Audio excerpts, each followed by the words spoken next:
Assalamualaikum, perkenalkan nama Ibu Sonia. Saya mahasiswa PLP dari Universitas Muhammadiyah Palangkaraya. Sebelum kita masuk ke dalam materi, sebaiknya kita berdoa dulu.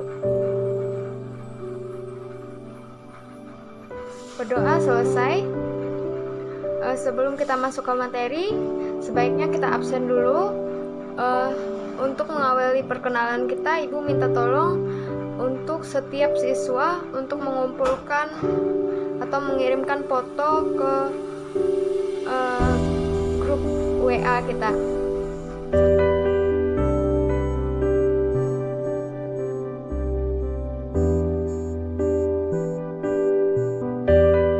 Sementara nunggu teman-teman yang lain absen, langsung saja kita masuk ke dalam materi.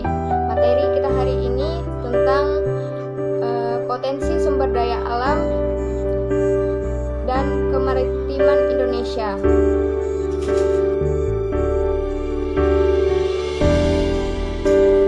Assalamualaikum warahmatullahi wabarakatuh. Selamat pagi. Pada pertemuan kita hari ini, kita akan belajar IPS tentang potensi sumber daya alam dan kemaritiman Indonesia. Pernahkah kalian mendengar istilah sumber daya alam? Sumber daya alam adalah semua bahan yang ditemukan manusia dalam alam yang dapat dipakai untuk kepentingan hidupnya. Potensi sumber daya alam dapat dilihat dalam beragam bentuk. Air, tanah, udara, batuan, hutan, bahan tambang, dan lain-lain merupakan bentuk-bentuk sumber daya alam. Tentang potensi sumber daya alam Indonesia. Yang pertama adalah hutan.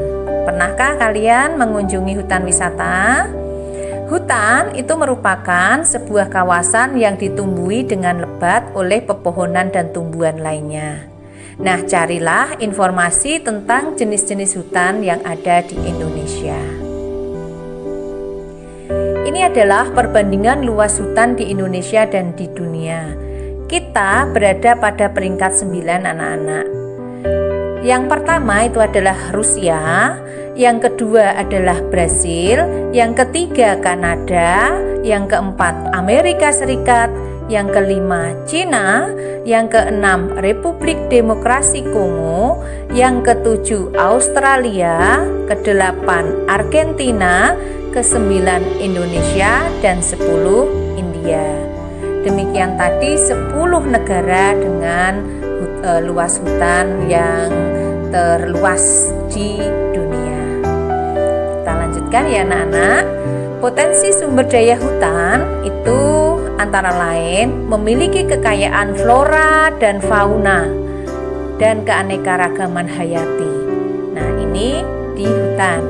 Yang kedua, memiliki hasil hutan berupa kayu, buah-buahan, dan obat-obatan. Persebaran jenis kayu di Indonesia sebagai salah satu hasil hutan antara lain rotan itu dihasilkan di Sumatera Utara dan Sumatera Barat, kayu rasmala dan akasia dihasilkan di Jawa Barat, kayu jati di Jawa Tengah, kayu cendana di Nusa Tenggara, kemudian Pulau Kalimantan menghasilkan rotan, kruing, meranti, dan agatis. Sedangkan Sulawesi menghasilkan meranti, kruing, agatis. Begitu juga dengan Papua menghasilkan meranti, kruing, dan agatis. Bagaimana anak-anak? Ada pertanyaan? Jika kalian punya pertanyaan, silahkan tulis pada kolom komen di bawah video ini. Hutan itu memiliki beberapa fungsi, yaitu 1. Menyimpan air hujan dan mengeluarkannya ke sungai-sungai. 2. Tempat hidup flora dan fauna yang menjadi sumber makanan dan obat-obatan. 3. Mencegah terjadinya erosi. 4. Menghasilkan oksigen dan menyerap karbon dioksida sehingga suhu bumi terkendali. 5. 5. Sumber kehidupan bagi masyarakat, khususnya masyarakat sekitar hutan dari produk yang dihasilkan. Sumber daya alam yang kedua adalah sumber daya tambang. Ini contohnya adalah tambang minyak bumi dan gas alam. Hampir di setiap pengeboran minyak bumi menghasilkan juga gas bumi atau gas alam.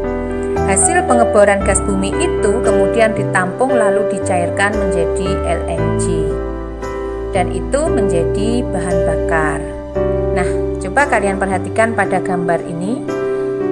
Minyak bumi itu terletak di antara dua batuan yang kedap air. Nah, untuk mendapatkan minyak bumi ini maka diperlukan usaha untuk pengeboran minyak.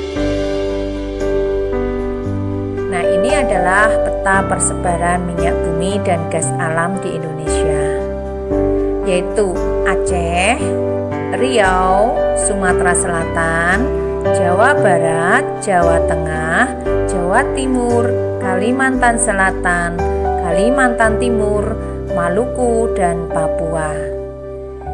Secara detail, kalian bisa melihat pada tabel berikut ini anak-anak. Ini detail wilayahnya. Yang Sumatera itu Peorela dan Lok Sumawe, Sungai Pakning dan Dumai, Pelaju Sungai Gerong dan Muara Enim. Di Jawa itu ada Jatibarang, Majalengka, kemudian Wonokromo, Delta Sungai Brantas, Cepu, dan Cilacap. Di Kalimantan ada di Pulau Tarakan, Balikpapan, Pulau Bunyu, Sungai Mahakam, Rantau, Tanjung, dan Amuntai. Sedangkan Maluku berada di Pulau Seram. Jika sudah menyimak video yang Ibu kirimkan, jika kurang jelas atau ingin ditanyakan,